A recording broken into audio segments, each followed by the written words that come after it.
अच्युतं केशवं विष्णुं हरिं सत्यं जनार्दनं हंस नारायण चेवेत नमस्तकं शुभम् ॐ अखण्डमण्डलाकारं व्याप्तं येन चराचरं तत्पदं दर्शितं येन तस्मै श्रीगुरुवे नमः। गुरुब्रह्मा गुरुविष्णु गुरुदेव महेश्वरं गुरुसाक्षात् परब्रह्म तस्मै श्रीगुरुवे नमः। নমস্কার। আজ আমি প্রথমে আজকে রাশিফলটা বলে নেব। আজ হচ্ছে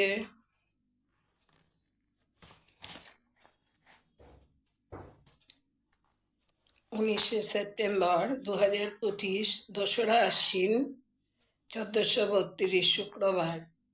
মেষ অসুস্থতা থাকবে। বৃষ শত্রুনাশ অর্থলাভ। মিথুন ভ্রমণে বিপদ হতে পারে। কর্কট চক্ষু ঘাড়ে ও মাজায় পীড়া। সিংহ গৃহবিবাদ ও বন্ধু বিচ্ছেদ। কন্যা লটারি বা ফাটকা লাভ। তুলা ধন বৃদ্ধি লিভার পীড়া। বৃশ্চিক গুরুজনের শরীর খারাপ। ধনু ভ্রমণ ব্যয়। মকর দ্রব্যার্থ লাভ। কুম্ভ কর্মে সাফল্য।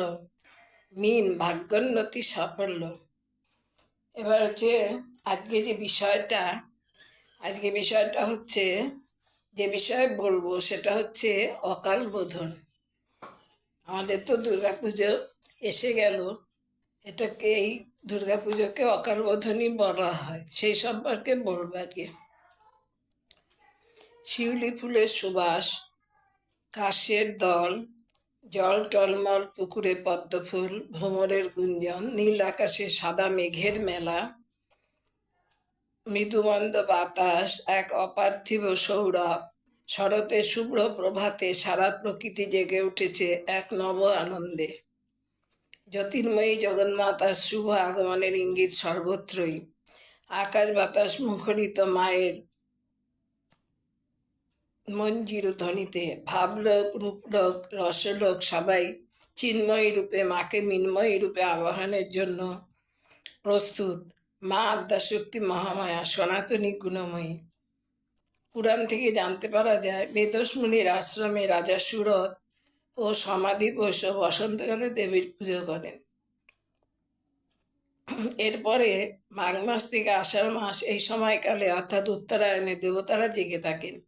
তাই চৈত্র মাসে শুক্ল অষ্টমী নবমী তিথিতে পুজো করা শাস্ত্রসম্মত হওয়ার বোধনের প্রয়োজন হয়নি। বোধন শব্দটি সাধারণ অর্থ হচ্ছে জাগরণ। দক্ষিণায়নের সময় অর্থাৎ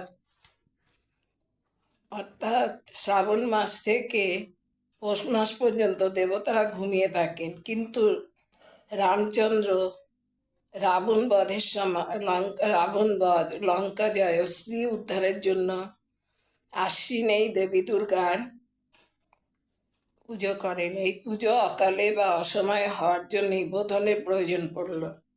রামচন্দ্রের প্রবর্তিত এই পুজোকে তাই অকাল বোধন বলা হয়। আমরা যে দুর্গাপূজা সাড়ম্বরে করছি তা অকাল বোধনই, এজন্য বোধনের প্রয়োজন হয়। ষষ্ঠীর দিন সন্ধ্যায় বেলগাছের মূলে বোধন করা হয়। পুরানো তন্ত্র মতে বেলগাছ হচ্ছে শিবস্বরূপ। এমনকি প্রাচীনকালে অনেক মুনি ঋষি দুর্গারূপে বেলগাছের পুজো করতেন। বেলগাছের অধিষ্ঠাত্রী দেবী হচ্ছে দুর্গা। ভগবান ব্রহ্মার পরামর্শে শরৎকালে দেবী দুর্গার পুজো করে রাম তার কাঙ্ক্ষিত সমস্ত ফলই লাভ করলেন। সর্বৈশ্বর্যময়ী দুর্গতি নাশিনী দুর্গা অসুর বিনাশ করে দেবতাদের বিপদ মুক্ত করেছিলেন। আর মা আমাদের ঘরে উপস্থিত হন শুধু মা রূপে নন, আমাদের আদরের কন্যা রূপে। তাই বাঙালির অকাল বোধন আজ মহোৎসব। বছরভর প্রতীক্ষার অবসান ঘটিয়ে শরতে মা আমাদের ঘরে আসেন। তখন আমাদের মননে স্মরণে চিন্তনে শুধু মা। মিন্ময়ী রূপে চিন্ময়ী মাকে পুজো করি। মা তো মহামায়া, ব্রহ্মস্বরূপিণী, সর্বত্রই তার অধিষ্ঠান। আমাদের বিশ্বাস, সুন্দর প্রতিমা, শুদ্ধ পূজার উপচার, শাস্ত্রজ্ঞ পূজক এবং পুজোর আয়োজকদের মধ্যে যদি পবিত্রতা ও ভক্তি থাকে, তাহলে মা অবশ্যই জেগে উঠবেন। অকাল বোধনে যে দুর্গাপুজো আমরা করে থাকি তা মহাপুজো। কেননা এখানে শুধু দেবী দুর্গায় পূজিত হন না, শিব, গণেশ, সূর্য, লক্ষ্মী, সরস্বতী, কার্তিক প্রমুখ সবাই পুজো পান। এছাড়া চালচিত্রে ব্রহ্মা, বিষ্ণু, দশমহাবিদ্যা, নবগ্রহ ইত্যাদি দেবদেবীর ছবি আঁকা থাকে, তারাও পুজো পান। এক কথায় বলা হয় সকল দেবদেবীর পুজোর ফল দুর্গাপূজায় পাওয়া যায়। আমাদের শারদ বন্দনায় শুভ সূচনা মহালয়া দিয়ে, কেননা এরপর শুরু হয় দেবী পক্ষের, এরপর বোধন, প্রাণ প্রতিষ্ঠা, প্রত্যহ চণ্ডীপাঠ, কুমারী পুজো, সন্ধি পুজো, হোম আরতি, বিজয়া পর্ব এসবই মা পুজোর খুবই গুরুত্বপূর্ণ অংশ। শুদ্ধ চিত্তের পবিত্রতার সঙ্গে পালন করতে পারলেই মায়ের কৃপা লাভ থেকে বঞ্চিত হব না। আমাদের মাঝে সর্বদাই মা থাকেন। ভক্তিভরে শুদ্ধ চিত্তে মাকে স্মরণ করলেই মাতৃপূজা হয়। মা আমাদের সকলের আশার আলো।